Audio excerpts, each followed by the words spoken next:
जो आज साहिबे मसनद हैं कल नहीं होंगे, किराएदार हैं कोई जाती मकान थोड़ी है। मरहूम शायर राहत इंदौरी कह गए, बाकी रह गए उनके निशान। शेरों गजलों की सूरत में जो गाहे बगाहे दुनियावी मुद्दों पर चस्पा होते रहते हैं। जैसा कि हमने शुरुआत में सुनाया, मसला कुछ ऐसा है कि इन दिनों एक साहिबे मसनद की कुर्सी खतरे में है। तमगा छिनने की आशंका बढ़ रही है। काहे का तमगा? एशिया की सबसे अमीर महिला होने का। क्यों? क्योंकि उसके अकाउंट का पैसा अपने आप घट रहा है। कितना घटा है? एक साल में लगभग 1 लाख करोड़ रुपए। ये कहानी चीन के दिग्गज real estate company country garden की सबसे बड़ी शेयर होल्डर यांग हुईयान की है। ब्लूमबर्ग बिलियनियर्स इंडेक्स के मुताबिक यांग की संपत्ति एक बरस के अंदर 52% तक घट चुकी है। समझिए कि अगर पिछले साल उनके पास 100 रुपए थे तो अभी मात्र 48 रुपए बचे हैं। ऐसा नहीं है कि 52 रुपए कहीं खर्च हो गए या किसी ने चुरा लिए, बल्कि ऐसा उनके बिजनेस की वैल्यू घटने के कारण हुआ है। उनकी कंपनी कंट्री गार्डन भयानक घाटे में चल रही है। इतने घाटे में कि शेयर बेचकर नकदी जुटाने की बात होने लगी है। तो आज हम जानेंगे यांग हुईयान और उनकी कंपनी कंट्री गार्डन की पूरी कहानी क्या है और चीन में रियल एस्टेट कंपनियां घाटे में क्यों चल रही हैं। नमस्ते, मेरा नाम है सौरभ और आप देखना शुरू कर चुके हैं लल्लन टॉप का अंतर्राष्ट्रीय प्रसंगों से जुड़ा रोजाना का कार्यक्रम दुनियादारी।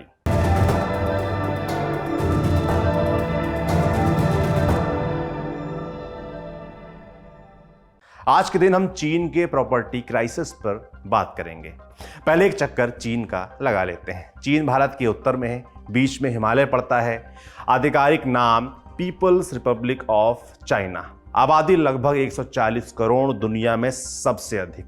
चीन को 1971 में यूनाइटेड नेशंस यूएन में एंट्री मिली। उसे सिक्योरिटी काउंसिल में परमानेंट मेंबरशिप भी दी गई।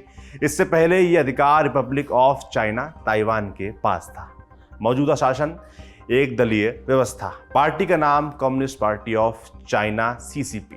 चीन का आधुनिक इतिहास 1949 के साल में शुरू हुआ था। माओ से तुंग के नेतृत्व में कम्युनिस्ट पार्टी ने चांग काई शेक की कुआमितांग को खदेड़कर फार्मोसा द्वीप में समेट दिया। इसी फार्मोसा को आज के दिन ताइवान कहा जाता है। माओ का कम्युनिस्ट शासन सोवियत संघ से प्रभावित था। हालांकि बाद में दोनों के रिश्ते खराब हो गए। फिर दोनों ये दावा करने लगे कि हमारी दुकान असली है। ये बहस कभी और। फिलहाल ये जान लीजिए कि माओ के शासन की कुछ अपनी पहचान थी। उनमें से एक बंद मार्केट वाली व्यवस्था भी थी। इस पर पूरा नियंत्रण सरकार यानी कम्युनिस्ट पार्टी का था। क्योंकि माओ पार्टी के सर्वमान्य नेता थे, इसलिए पूरा चीन उनके इशारे पर चलता था। माओ ने आर्थिक क्रांति के नाम पर ग्रेट लीप फॉरवर्ड की नीति लाई।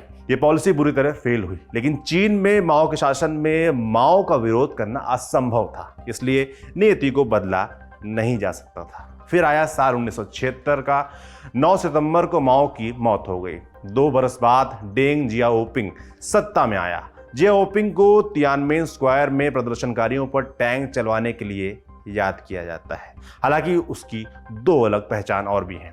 पहली, जियाओपिंग माओ के सबसे करीबी सिपहसालारों में था। उसकी आर्थिक तरक्की का नजरिया माओ से मेल नहीं खाता था। इस वजह से दोनों में खटपट हुई। 1966 में माओ की सांस्कृतिक क्रांति का शिगुफा छोड़ा। इसमें बड़ी संख्या में विरोधियों और आलोचकों को निपटाया गया। कम लोग जानते हैं कि इस क्रांति के दौरान जियाओपिंग को भी निशाना बनाया गया था। उसके ऊपर हमला भी हुआ। उसे उसके पद से हटा दिया गया। फिर 1967 में जियाओपिंग अचानक पब्लिक से गायब हो गया। वो दिखा 1973 में, जब चाओ एन लाई के कहने पर उसे वापस पार्टी में लाया गया। चाओ एन लाई की मौत के बाद उसे कार्यवाहक प्रधानमंत्री भी बनाया गया था। दूसरी पहचान यह है कि डेंग जियाओपिंग ने चीन की आर्थिक तरक्की की बुनियाद रखी थी। माओ की मौत के बाद गैंग ऑफ 4 ने सत्ता पर कब्जा कर लिया। ये गैंग ऑफ 4 क्या था? ये कम्युनिस्ट पार्टी के 4 बड़े नेताओं का गुट था। इनमें से एक माओ की पत्नी भी थी। ये चारों माओ का खड़ाऊ रखकर सरकार चलाना चाहते थे। इन्होंने जियाओपिंग को दरकिनार करने की कोशिश की, लेकिन ये संभव नहीं हो पाया। अक्टूबर 1976 में चारों को गिरफ्तार कर लिया गया। जियाओपिंग को दोबारा से गायब करने की साजिश नाकाम हो चुकी थी। इस बार उसका उभार रोकना मुश्किल था। जियाओपिंग 1978 में चीन का सर्वे सर्वा बन गया। फिर उसने माओ की नीतियों को एक एक कर बाहर फेंकना शुरू किया। जियाओपिंग का सबसे अधिक फोकस आर्थिक नीतियों पर था। उसके शासन में चीन ने आर्थिक सिस्टम का एक नया सूत्र निकाला। इसमें दो सिस्टम्स को मिलाया गया, पूंजीवाद और अधिनायकवाद। चीन ने फ्री मार्केट और पूंजीवाद का मंत्र दिया। बस इतना हुआ कि इस सिस्टम पर पूरा नियंत्रण सरकार का रहा। इस व्यवस्था के जरिए चीन ने आर्थिक सफलता की वो कहानी लिखी जो मानव इतिहास में ना तो कभी सुनी गई और ना देखी गई थी। 1980 के दशक में चीन ने अपना बाजार बाकी दुनिया के लिए खोल दिया। चीन में औद्योगिकरण बढ़ा। इसके नतीजे में पलायन की लहर आई। लाखों लोग खेती किसानी छोड़कर शहरों की तरफ आए। उनके लिए नए घर की जरूरत थी। उसी समय सरकार ने वन चाइल्ड पॉलिसी की शुरुआत की। परिवार सिमटने लगे। आर्थिक क्रांति के कारण लोगों के जीवन स्तर में काफी सुधार आया। उनके पास पैसे आ गए, लेकिन शहरों में उनके लिए पर्याप्त आशियाने नहीं थे। इस स्थिति में इकोनॉमी का सिंपल सिद्धांत लागू हुआ, मांग में वृद्धि तो दाम में वृद्धि। यह नियम केवल तब लागू होता है जब कमोडिटी यानी विक्रय वाली वस्तु सीमित मात्रा में उपलब्ध हो। मार्स पर जब तक जगह न मिल जाए, धरती पर भी जमीन सीमित है, सो मिट्टी सोना हो गई। चीन में जमीन और घरों के दाम दिन दूनी और रात चौगुनी रफ्तार से बढ़ने लगे। ऐसा सारी दुनिया में हुआ। चीन इकलौता नहीं था, लेकिन तेजी से आगे बढ़ने की सनक ने चीन के रियल एस्टेट बिजनेस में बहुत सारी अनियमितताएं पैदा की। मसलन अधिक ब्याज पर बाजार से पैसा उठाना, इसके ऊपर लोन शार्क बिल्डिंग स्टैंडर्ड का पालन न होना, ऐसी कई वजहों से रियल एस्टेट सेक्टर में खोखलापन आता गया। जियाओ पिंग के आर्थिक सुधारों का फायदा उठाने वालों में से एक यांग गोकियांग भी थे। उनके पिता खेती के पेशे में थे। जब आर्थिक सुधार आया तो गोकियांग अपने गांव से बाहर निकले। उन्होंने कई सालों तक मजदूर के तौर पर काम किया। 1990 के दशक में उन्हें इस सेक्टर में मौका मिला। उन्होंने भारी मात्रा में बंजर जमीनें खरीदी। बिना रुकावट के लोन मिल ही रहा था। 1992 में गोकियांग ने कई साथियों के साथ मिलकर अपनी कंपनी चालू की। इसका नाम रखा गया कंट्री गार्डन। गोकियांग कम्युनिस्ट पार्टी में भी थे। इस करीबी का उन्हें फायदा मिलता गया। कंट्री गार्डन का धंधा चल निकला। फिर 2005 में गोकियांग ने अपने हिस्से के सारे शेयर अपनी बेटी यांग हुईयान के नाम कर दिए। 2 बरस बाद कंट्री गार्डन शेयर मार्केट में लिस्ट हुई। इससे इतने पैसे मिले कि यांग एशिया की सबसे अमीर महिला बन गई। उस समय उनके पास लगभग 1.25 लाख करोड़ रुपए थे। यांग हुईयान के करियर का सबसे दिलचस्प वाकया जनवरी 2018 में घटा। कंट्री गार्डन के शेयरों में अचानक से उछाल आया। ये उछाल 4 दिनों तक जारी रहा। इस दौरान कंपनी के शेयर 17% तक बढ़ गए। इसका लाभ यांग को भी मिला। 4 दिनों में उनकी संपत्ति 16,000 करोड़ रुपए तक बढ़ गई। जहां तक रियल एस्टेट सेक्टर की बात है, ये चीन की अर्थव्यवस्था में लगभग 25% का योगदान देता है। इससे आप इस सेक्टर की अहमियत का अंदाजा लगा सकते हैं। फिर आया साल 2020। चीन के वुहान से कोरोना महामारी की शुरुआत हुई। इसने पूरी दुनिया को अपनी चपेट में ले लिया। पूरी दुनिया में लॉकडाउन लगा। अर्थव्यवस्था ठप पड़ गई। जिस समय पूरी दुनिया ये मार सह रही थी, उस समय चीन की रियल एस्टेट सेक्टर में लगभग 9,000 लाख करोड़ रुपए का निवेश हुआ। रियल एस्टेट का गुब्बारा अच्छे से फूल रहा था, लेकिन फिर अचानक से सरकार ने उसमें सुई मार दी। 2017 में चीनी राष्ट्रपति शी जिनपिंग ने एक पार्टी मीटिंग के दौरान कहा था, houses are for living in not for speculation, यानी घर रहने के लिए हैं, ना कि सट्टा लगाने के लिए। तय हो चुका था कि सरकार कुछ बड़ा करने जा रही है। इसके बाद चीनी अधिकारियों ने रियल एस्टेट सेक्टर को मिली आज़ादी कम करना शुरू कर दिया। फिर सरकार 3 रेट पॉलिसी लेकर आई, यानी 3 ऐसी लाल रेखाएं जिनको पार किया तो फंडिंग या कर्ज मिलना बंद। पहली रेखा, आपके ऊपर जितनी देनदारी है वो आपकी संपत्ति के 70% से अधिक ना हो। दूसरी रेखा, कंपनी के कुल कर्ज और शेयरधारकों की कुल इक्विटी का रेशियो। ऐसे समझ लीजिए कि ये रेशियो बताता है कि कंपनी की आर्थिक हालत कैसी है। तीसरी रेखा, कंपनी पर जितना शॉर्ट टर्म कर्ज है उसके पास उतना या उससे ज़्यादा कैश होना चाहिए। नए नियमों के अनुसार कोई कंपनी अगर इन तीनों में से एक भी रेखा पार नहीं करती तो वो 15% की दर से अपना वार्षिक कर्ज बढ़ा सकती है। एक रेड लाइन पार करने पर 10% की दर से कर्ज बढ़ेगा और 2 रेड लाइन लांघने पर 5% की दर से कर्ज बढ़ेगा। कोई कंपनी अगर तीनों लाल रेखाएं पार कर जाए तो उसको आगे कोई कर्जा नहीं मिलेगा। इसका सबसे बड़ा असर पड़ा एवरग्रैंड कंपनी पर। सितंबर 2021 में कंपनी पर करीब 22 लाख करोड़ रुपए का कर्ज था। कंपनी कर्ज चुकाने की स्थिति में नहीं थी। डिफॉल्ट करने की स्थिति में कंपनी को अपने एसेट बेचने होंगे। मार्केट का एक और सिद्धांत यहाँ लागू होता है। जैसे जैसे कंपनी एसेट बेचती जाएगी, एसेट के दाम और गिरते जाएंगे। कंपनी दिवालिया होने की कगार पर पहुंच गई। ऐसा ही झटका चीन की और भी कई रियल एस्टेट कंपनियों को लगा। कंट्री गार्डन अभी दिवालिया होने की कगार पर तो नहीं पहुंची है, लेकिन सारे संकेत उसी तरफ इशारा करते हैं। अब सवाल ये उठता है कि कंपनियां कर्ज क्यों नहीं चुका पा रही हैं। इसकी कई वजह हैं। पहली वजह कंपनियों के लालच से जुड़ी है। कंपनियों ने लोन के नियमों का ढील का गलत फायदा उठाया। घर अभी बन ही रहे होते थे कि पुराने प्रोजेक्ट के पैसे से नया प्रोजेक्ट शुरू कर दिया जाता। नतीजा हुआ कि जमीन और घरों के दामों में अथाह बढ़ोतरी हुई।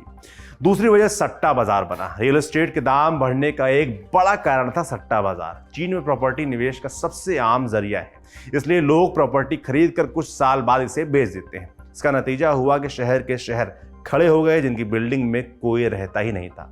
इसके लिए एक नया टर्म इजाद हुआ, घोस्ट टाउन, यानी भूतिया शहर। बिना एक प्रोजेक्ट पूरा किए दूसरा प्रोजेक्ट शुरू कर देने से कई प्रोजेक्ट अधूरे भी रह गए। जो लोग घाटा सह सकते थे उन्होंने दूसरे घर ढूंढ लिए, लेकिन ऐसे भी लोग थे जिन्हें इन आधे अधूरे बने घरों में बिना बिजली और गैस के कनेक्शन के रहना पड़ा। आज भी पूरे चीन में ऐसी बिल्डिंगों की भरमार है। इस हरे भरे लॉन में कुत्ता घुमाते लोगों के विज्ञापन देखकर लोग घर खरीदने पहुंच जाते हैं। आज वहां उन्हें मुर्गी पालन का काम करना पड़ रहा है। तीसरी वजह है लोगों का भरोसा। लगातार अटकते प्रोजेक्ट्स और कंपनियों की खराब स्थिति के कारण लोगों का भरोसा रियल एस्टेट से उठ गया है। खरीदारों ने किस्तें चुकाना बंद कर दिया है, क्योंकि उन्हें ये पता नहीं है कि उन्हें घर मिलेगा भी या नहीं। इन वजहों से रियल एस्टेट कंपनियां घाटे में चल रही हैं। कंट्री गार्डन बाकी की तुलना में ठीक स्थिति में है, लेकिन असर तो पड़ा ही है। कंपनी अपने शेयर का कुछ हिस्सा बेचकर मुश्किल कम करने की कवायद में जुटी हुई है, लेकिन जानकारों का कहना है कि आने वाले समय में चीन में रियल एस्टेट की बिक्री 1/3 तक घट सकती है। अगर हालात नहीं सुधरे तो कंट्री गार्डन और नीचे सरक सकती है। इसका सीधा असर यांग हुइयान की संपत्ति पर भी पड़ेगा। ऐसी स्थिति में सबसे अमीर एशियाई महिला का उनका खिताब किसी और के सिर पर पहुंच जाएगा। इस मामले में जो भी अपडेट्स होंगे उन्हें हम आप तक पहुंचाते रहेंगे। ये था हमारा बड़ी खबर सेगमेंट। अब सुर्खियों की बारी। पहली सुर्खी अमेरिका से है। ताइवान को लेकर चीन और अमेरिका अक्सर आमने सामने रहते हैं। दोनों का ताइवान को लेकर रुख एकदम अलग है। अब एक बार फिर इस मुद्दे पर दोनों देश की तकरार हुई है। 28 जुलाई को चीन और अमेरिका के राष्ट्रपति वीडियो कॉल पर एक दूसरे के साथ जुड़े। इस दौरान चीनी राष्ट्रपति शी जिनपिंग ने खुलेआम अमेरिकी राष्ट्रपति जो बाइडेन को धमकी दे दी। बोले, जो आग से खेलेगा वो खुद जलेगा। दोनों के बीच ये मीटिंग 2 घंटे से भी ज्यादा चली। इस दौरान दोनों नेताओं ने कई मुद्दों पर बात की। बाइडेन ने इस मीटिंग के दौरान यह भी कहा कि ताइवान पर अमेरिकी नीति बदली नहीं है। चीनी अखबार ग्लोबल टाइम्स की रिपोर्ट के अनुसार बाइडेन चाहते थे कि शी जिनपिंग के साथ ये मीटिंग हो।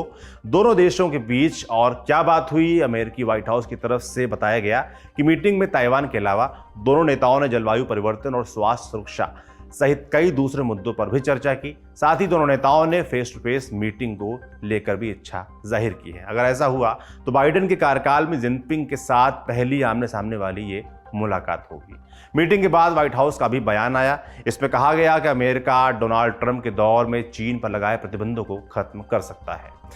ताइवान को लेकर दोनों देशों के बीच तनातनी का एक और कारण है नैन्सी पेलोसी।